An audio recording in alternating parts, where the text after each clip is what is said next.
কি করতেছো তুমি? গোসল করে দিব আমি কি পোলাবেন নাকি? পোলা পাই না তো নিজের কাজ নিজে করতে পারস না কেন? আমার করণ লাগে। আমি যদি মইরা যাই তখন তুই কি করবি? কি গুলা তুমি এটা?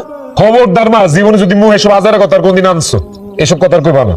তুমি মাথায় হাত বুলাই দিলে মনে হয় যে দুনিয়ার সব সুখ শান্তি আনই। আমি তোমার সব কাজ করলেই তোমার শান্তি। আমা জ্ঞান জ্ঞান বাদ দিয়া খাইতে দিবে কিছু, আমার খিদা লাগছে। ওই মা, আমার পোলাটা খিদা লাগছে। এই যে নকশা ধরেন। এর এত বেমার কি লিগা? একদিন চুলের মুড়ি ধরে আমি উড়ার মধ্যে আচ্ছা মুখাই দিলাম। এক লোকে বুঝলি তোরা খালি মারামারি করিস কেন? এই যে মায়া লুঙ্গি গামছা আর গোসল পানি রেডি কর, গোসল করা মোর ডেইলা ডেইলা এসে গোসল করা মন। কি কইলা খালা, তুমি গোসল করাই দিবা?